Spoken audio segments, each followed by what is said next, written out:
If you want to make an adjustable strap for a bag using D-rings only, here's how it's done. Take this apart quickly.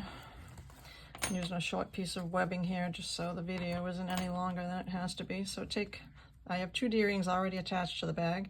Take the other 2 D-rings, stitch those together. Pretend they're all stitched nicely together now. Okay, now with the wrong side of the strap facing the bag, and it's not twisted or anything, go through the outside ring on the bag to the inside. Slide that up. Now go under the 2 D-rings.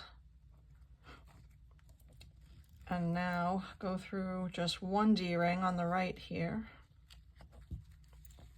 And you're almost done. Now you just have to add this end to the other D-ring on the bag. So go from the outside to the inside so that the end won't be showing on the right side of the bag. Stitch that one on.